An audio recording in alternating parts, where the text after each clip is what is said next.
Hi ಎಲ್ರಿಗೂ. ನಾನು ಗಣೇಶ ಹಬ್ಬದ ವಿಡಿಯೋ ಲೇಟಾಗಿ ಪೋಸ್ಟ್ ಮಾಡ್ತಿದ್ದೀನಿ. ಬೆಳಗ್ಗೆನೇ ಎದ್ದು ರಂಗೋಲಿ ಹಾಕಿ ನಾನು ಕೇಸರಿ ಭಾತ್ನ ಕೇಸರಿ ಹಾಕಿ ಮಾಡಿದ್ದೆ. ಬಿಕಾಸ್ ಫುಡ್ ಕಲರ್ಸ್ ಎಲ್ಲ ನಾನು ಜಾಸ್ತಿ ಯೂಸ್ ಮಾಡಲ್ಲ ಆ್ಯಂಡ್ ನಾನು ಶುಗರು ಕೂಡ ಜಾಸ್ತಿ ಯೂಸ್ ಮಾಡಲ್ಲ. ಬೇಳೆ ಸಾರು ಮಾಡಿದ್ದೆ, ಸ್ವಲ್ಪ ಯೂನಿಕ್ಕಾಗಿ ಏನೋ ಡಿಫ್ರೆಂಟಾಗಿ ಮಾಡೋಣ ಅಂತ ಏನೋ ಟ್ರೈ ಮಾಡಿದ್ದೆ. ತರಕಾರಿ ಹಾಕಿ ತುಂಬ ಟೇಸ್ಟಿಯಾಗಿತ್ತು.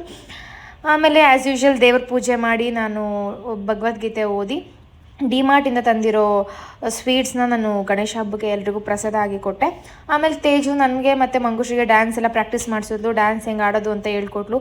ಸೊ ಅವಳು ಹೇಳ್ಕೊಟ್ಟಿದ್ದ ಡ್ಯಾನ್ಸ್ನೇ ನಾನು ಕಲ್ತಿದ್ದು. ನಾನು ಮಂಗುಶ್ರೀ ಕೂಡ ತೇಜು ಹೇಳ್ಕೊಟ್ಟಿರೋ ಡ್ಯಾನ್ಸ್ನೇ ಮಾಡಿ ಪ್ರಾಕ್ಟೀಸ್ ಮಾಡಿ ರೀಲ್ಸ್ ಮಾಡಿದ್ವಿ. ಆಮೇಲೆ ಈವ್ನಿಂಗ್ ನಾವು ದೇವ್ರ ನಮ್ಮ ಏರಿಯಾ ಗಣೇಶ ಹತ್ರ ಹೋಗಿ ಪೂಜೆ ಮಾಡಿಸ್ಕೊಂಡು ಬಂದ್ವಿ. ಆ್ಯಂಡ್ ನಮ್ಮ final and last favourite part ಬಂದು ದೇವ್ರ ಪ್ರಸಾದ. ಅದನ್ನಂತೂ ಮಿಸ್ ಮಾಡೋದೇ ಇಲ್ಲ, ಯಾಕಂದರೆ ತುಂಬ ಚೆನ್ನಾಗಿರುತ್ತೆ. ದೇವ್ರ ಪ್ರಸಾದನ ತಿನ್ಕೊಂಡು ನಾವು ನಮ್ಮ ಗಣೇಶ ಹಬ್ಬನ ಎಂಡ್ ಮಾಡಿದ್ವಿ.